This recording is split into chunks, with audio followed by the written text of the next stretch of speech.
continued over clear.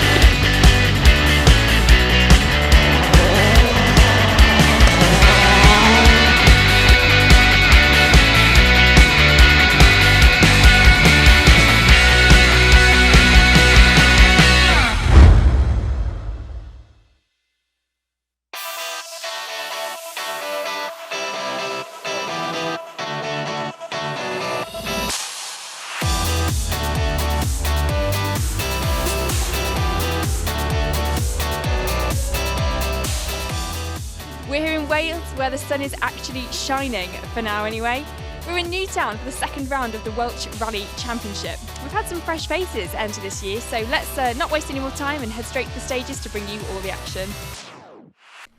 So 4 stages face the crews today, starting with a run-up Pikes Peak.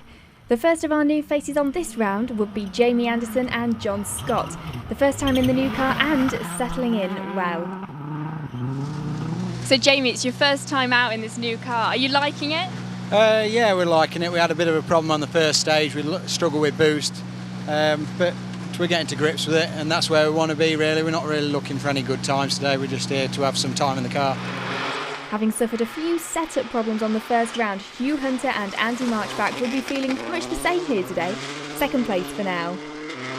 So we'll get to service now, have a bit of a chat, see if we can do a couple of tweaks and see how it is in Sweet Lamb and Havering. Bob Keane and Andy Bull ended the last round just behind Hunter, and that's how it would start here at round 2. But the car had started to make a few unwanted noises. Oh, it was going pretty well first stage. Something's gone wrong in their mechanical. I'm not sure. You can hear it banging. Cost us a bit of time at the end. I don't know what it is yet, but we've got service next, so fingers crossed we'll get something sorted. A bit of a moment on the opening stage was enough to make Paul Davey and Roger Allen back off a little, but not too much as the pair lie in the Group N lead. You're 2 stages into the day, how's it going? Good, had a bit of a big moment on the first stage and just slowed it down a bit and calmer on the second a bit. So like that. It's good. Get up again for the afternoon, do you think? Yeah, just keep going, keep pressing on. Anything to look at in the service, or you alright? It feels alright, but there's bound to be something, isn't there? Alex Allingham and Alan Cook didn't have the best of luck on round 1, retiring on the second stage, so the pair were back out for another go. So Alex, you retired last time round. How's it going for you today? Yeah, unfortunately, obviously we got to borrow this wheel laundry Subaru at the Wydene, but obviously we had a problem on the first stage and then we eventually retired on the second stage. So obviously this is the first chance really we've got to drive the car.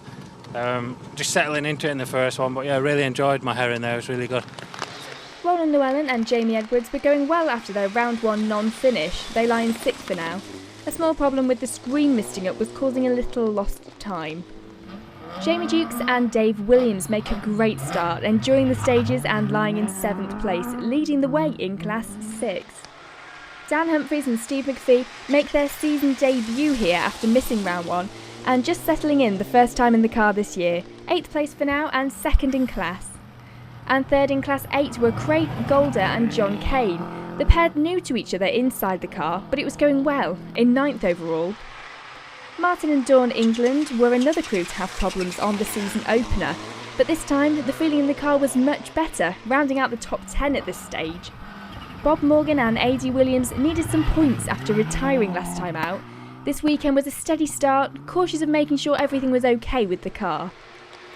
This weekend would be the first round of the season for Marion Evans and Jonathan Jackson as they bring the new car out for its competitive outing, lying in 12th for now and leading Class 7.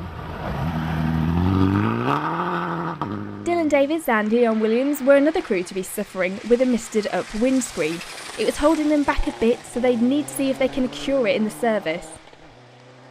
Woog and Max Utting were enjoying the stages, getting a little quicker by the stage. For now though, it was 14th overall and 3rd in the Group N battle. Jim McNeil and Tony Bassett's bad luck from round 1 was continuing.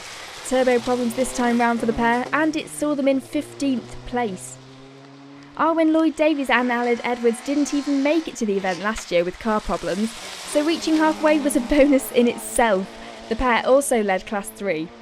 With Jamie Dukes off in the lead of Class 6, it would be 2nd place in the class for Tim Cairns and Richard May, 17th overall and just 0.1 of a second behind Davies. And there will be 17 seconds separating Cairns from 3rd in class Jamie Nichols and David Orman in the Peugeot. Unfortunately for Thomas Lloyd and Sharon Roberts, there will be problems. A misfire was losing power and using more fuel. They led the class for now, but would retire soon after. Chris Nixon and Ian Jones make a start to the season here on round 2, being the first to share stages with the historic championship. They lie in 20th at this stage and 4th in the class. Jason Morgan and Dan Nieroda don't have the best of starts. Turbo problems in the morning stages and a puncture all add up to 21st overall and 8th in the class. John Baker and Chris Whittle were another of the historic crews out this weekend. They lie in 22nd overall and lead the way in Class 5. Morgan Hanford and Richard Davies have a good run to lie second in Class 3 at this stage, even with a small two-wheel moment. Malcolm Bayliss and Siobhan Pugh end the morning in 24th overall, as well as taking second in class behind Thomas Lloyd. Gareth and Errol Evans certainly have more luck at this round. After crashing out of round 1, they lie third in Class 3. And it will be 26th overall for Dan Owen and Keegan Rees, second in Class 5 at this stage. Sadly, we would lose Aaron and Ryan Jones, going well until the wheel came off the car in that opening stage, and despite trying to continue, they would retire at the end of the stage.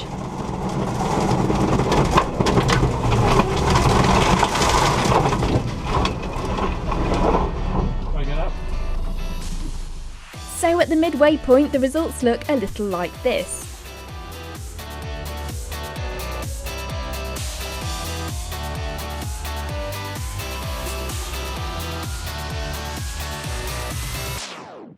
So we're about halfway through the day, and unfortunately the sun from this morning didn't last too long, and the classic Welsh weather has returned. Let's head now to the stages to bring you some of the action from this afternoon. Unfortunately for Jason Morgan and Dan Nieroda, their bad luck from this morning would get worse. The pair crash out on stage 3 in quite a big way. Luckily, both okay, but the car will need some work in time for the next round. It would be a steady result of 23rd overall for Dan Owen and Keegan Rees.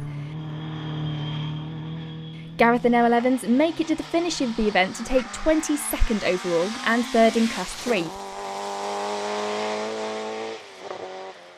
Malcolm Bayliss and Siobhan Pugh score some good points with the Class 4 win in their escort. John Baker and Chris Whittle also have a good result to take the Class 5 win this weekend. No more moments for Morgan Hanford and Richard Davies, and they finish the event with 2nd in class. A puncture on stage 3 meant a little lost time for Tim Cairns and Richard May, but they have a good run in the final stage to take 2nd in the class. A great result this weekend for Owen Lloyd Davies and Alid Edwards as they take the Class 3 win away from round 2. Marion Evans and Jonathan Jackson have a good start to the season in their new car, with 1st in Class 7. Craig Golder and John Kane finish 14th overall and 7th in the popular Class 8. Woog and Max Sutting finish a little off pace at the front of that Group M battle, finishing 3rd in that class, a few places back overall from the leaders. Jamie Dukes and Dave Williams will be the leading two-wheel drive crew this weekend, with 12th overall and the Class 6 win.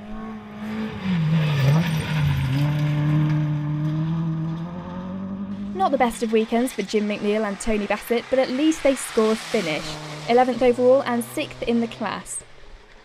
And the same could be said for Bob Morgan and A.D. Williams, rounding out the top 10 overall. Martin and Dawn England were happy with the car this weekend, having a good run to finish in 9th. And Dan Humphries and Steve McPhee get their season off to a reasonable start with 8th overall and 3rd in class.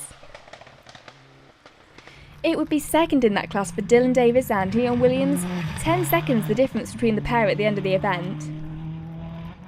Bob Keane and Andy Bull couldn't replicate their 2nd place from round 1, but 6th was still a good result, taking 3rd in class in the process.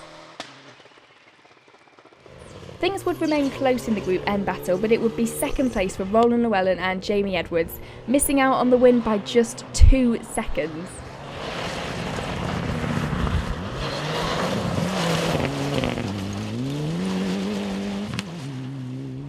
And taking that class win were Paul Davey and Roger Allen, a close battle right to the end for the pair.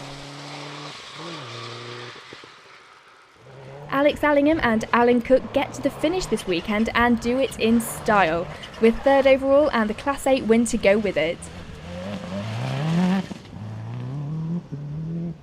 Hugh Hunter and Andy Marchbank never did feel the setup in the car was right, but it didn't stop a good result, 2nd overall here at round 2.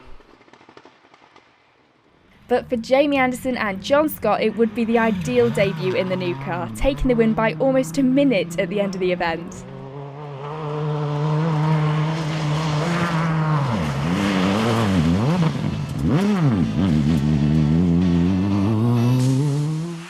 So before we catch up with the winners, here's a look at the final results.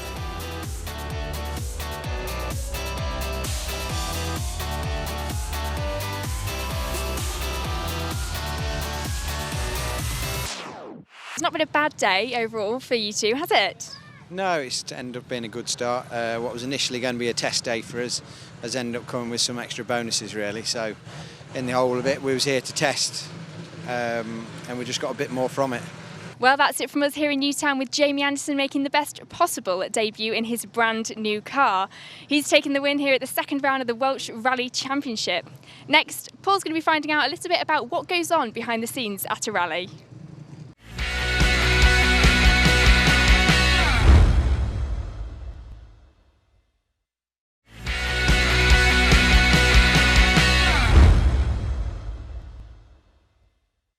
Well, here we are at the home of the M Sport Ford World Rally Team, and of course the new Bentley GT operation as well here in Cumbria for the Malcolm Wilson Rally, round 2 of the BTRDA Rally Championship. As you can see, it's really quiet at the moment on these premises. In probably an hour's time, this will be a hive of activity. This is the calm before the storm, because this is where scrutineering happens, where signing on happens. There's a shop here with merchandise from the World Rally Team for people to browse. This place will be full of rally cars, full of people, and hopefully full of people that we can ask about how to run a rally. Talking to the volunteers, continuing our theme of speaking to the people behind the scenes, the unsung heroes of our sport as we go through our series. We'll catch up with some of them here at M Sport today for you. I'm joined by Eileen, who's a marshal here at the scrutineering at M Sport. Eileen, it really is the calm before the storm, this, isn't it? It is very calm at the moment, but when they all start coming in, it's you forget about everything and just exciting, isn't it? It is, and get on, and it's nice to see all the drivers and all the rally cars.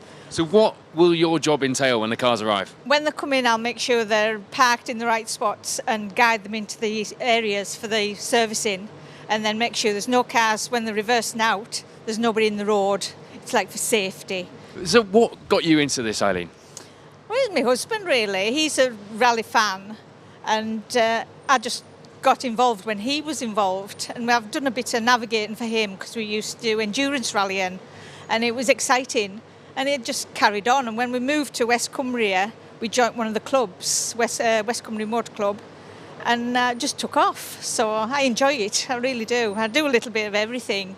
Well, thank you for talking to us. That's brilliant, and good luck when the cars arrive. I can hear some, so they must be getting close. Yeah. Guys, we'll go and catch up with a few more people here at M Sport for the Malcolm Wilson, but thank you very much to Eileen, a family sport rallying.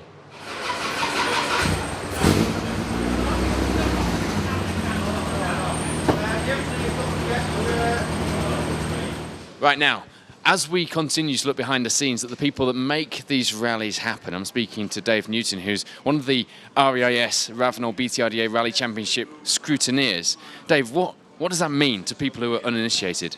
What we try and do is get everybody playing on a level field, make sure all the cars comply to their classes, the cars are safe to compete, and generally just go all around the country looking after all the cars and the competitors and keeping an eye on everything. What brought you to scrutineering? Some people do rallying as marshals, spectators, competitors. Why scrutineer? I think I've done a lot of historic rallying back in the early 90s, and basically it got that expensive escorts come on the scene, couldn't afford a good escort, still wanted to be involved with the sport, so became a good little hobby then.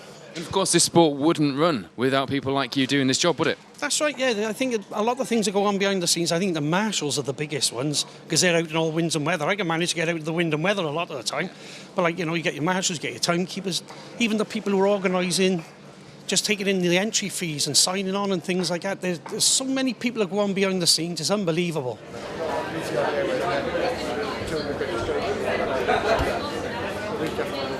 Right now we've spoken to scrutineers, we've spoken to marshals, and now I'm joined by event organisers. Kevin, who's the clerk of the course, and Ronnie, who is secretary of this event. Now guys, tons of people want to get involved in rallying, and for them to aim for a position like yours is not a bad thing, is it?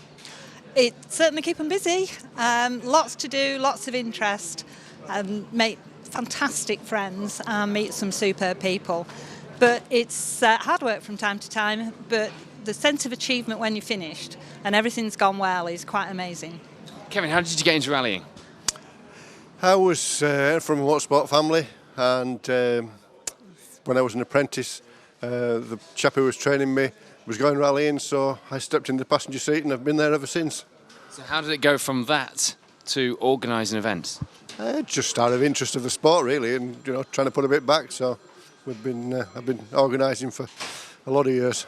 And Ronnie, you've got an awful lot of people running around at this event doing all sorts of things, from checking that cars are in the right place to making sure that people are signed on, to making sure that things comply with the regulations, to making sure that sweets and tea and biscuits are in the right place where and when they need to be.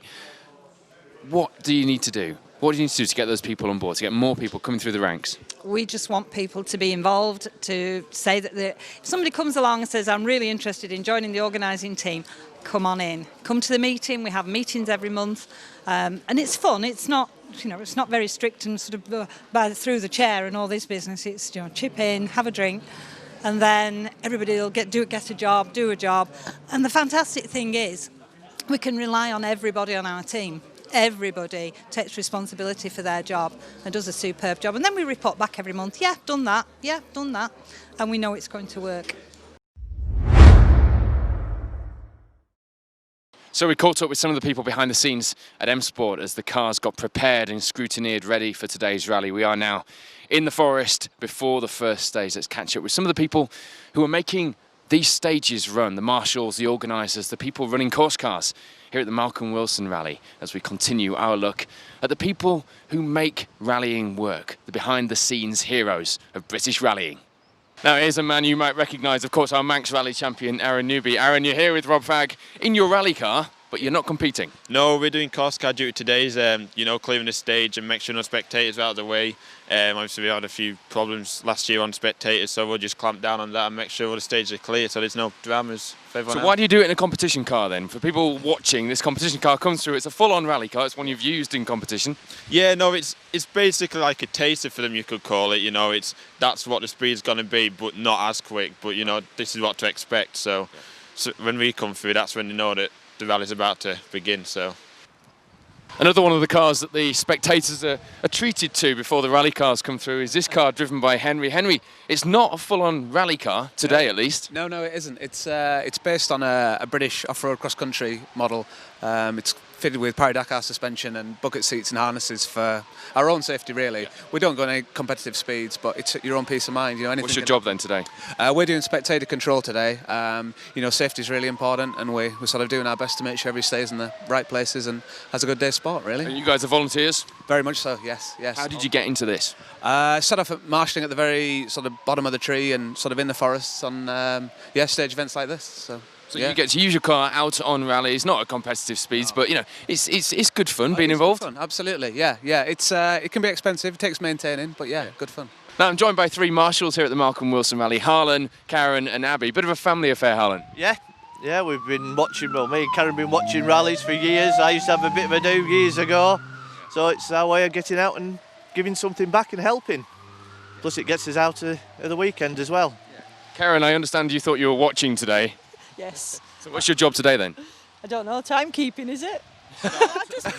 Start marshal. We didn't know I was doing it till we got here because the start crew never turned up, so he said, can you do it? So we'll give it a try. As we continue our look behind the scenes of what makes rallying work, well, of course, there'd be no rallying without spectators and without rally fans like us at Special Stage, and like James and Henry here, father and son, who we see out on most of the BTRDA events we have done for quite a while now. Yes. What is it for you guys? What is it about rallying, Henry? It's the cars going around the stage, it's really quick. You get to go out and watch the stages, don't you? You know quite a few of the drivers. Yeah, I know Petch, Birdie, Oja, Latvia. Yeah. Well, you quite like your hats as well. I've seen you with a multitude of different hats. You seem to have a hat per team. Yeah, I have a special stage one, SGP one, and a kick energy one as well. And today you're supporting Stephen Petch, of course, in that WD-40 Fiesta. Uh-huh. Now, I'd speak to Dad. What is it for you about bringing Henry out and doing this rally thing? Because I did exactly the same with my dad, and that's how I got into rallying. Well, I did the same. I was Henry's age and I used to come rallying, and it's just getting outside, it's outdoors, it's seeing cars just go, flat out on course. It's not like circuit racing where you just see them time after time. It's a new challenge around every corner. It's just fantastic. And we get to meet loads of nice people, like yourselves and like the drivers, and it's like a family. It's just great. It's just fantastic. And we get to travel all over the country, don't we, and get up at silly times in the morning. What does Mum think about that? Mum loves it because we get out of the house for a while, so she can do what she wants. So. Do you fancy getting into rallying then at some point, Henry? Yeah. Yeah? What do you fancy doing? Do you fancy being a marshal first before you get into a car, or? I'm more mechanic-y. Oh, are you? You're more mechanic-y? Yeah. Okay, so it could be seeing you spannering for some of the big rally names in the future? You did a service for Yeah. Tristan Bailey, didn't you, at the World? I took 4 tyres off and put 4 tyres back on. Well, that's very useful. It's a good job you said 4, because obviously if you'd have said 3, we'd have problems, wouldn't we? So you've already got the right idea. Guys, thanks for joining us on Special Stage. We see you a lot, and it's good to see you guys out, as well as all the other spectators that we see. It's great seeing so many people involved with rallying, just like these two. Okay, we've been following the volunteers behind this rally all the way through, and here we are at the finish, and I'm joined by Roger and Heather. And you guys are not just marshals here at the finish at the Malcolm Wilson. Heather, tell us about what else you do in rallying. Compete, sit in the silly seat, the co-driver's seat. I organise the service area on the Pirelli rally, and then marshal on lots of other events around and about where I can. So. How did you get into rallying? About 12 years ago, through an ex-boyfriend randomly, and started off 12 cars and road rallying, and then have progressed onto stage rallying. Current boyfriend when you got into it, right? It was at the time, yeah. Roger, what about yourself? Yes, well, I've been involved in rallying in particular since I was a teenager, really. I'm now do a lot of marshalling, but I'm also the clerk of the course for the Greystoke stages as well. So, yeah, we do get about and get involved in a lot of motorsport activities. So, of course, you're quite active in this region with the Greystoke stages, of course. Greystoke haven't been used today. That's right, yes, with Greystoke being used, and as I said before, we've seen you at Greystoke for the event itself, yeah. So what would you say to somebody who perhaps wants to get involved with rallying, can't afford or doesn't have what they need to do, the competing side of things just at the moment? Is this a good way to get into rallying and enjoy the sport? Start with find your local motor club. Google MSA Motorsports, motorsport clubs. Google it. Find your local one. Go along. They're normally pretty good crack. And there's all sorts of club nights and everything. You can just get involved. Nights, navigational nights. You learn everything. So it's definitely. Well, that's it for our look behind the scenes here at the Malcolm Wilson Rally, round 2 of the BTRDA Rally Championship. At the jobs that people in motorsport do, the volunteers that keep rallying going, the unsung heroes that we don't often get a chance to shine a light on. Well, we've shone the light on them this weekend, and I hope that if you want to get involved with rallying, you seriously consider getting involved as a marshal, as an official, as a clerk of a course, as something that helps these guys do that. Because it wouldn't happen without the people that we've spoken to on today's show.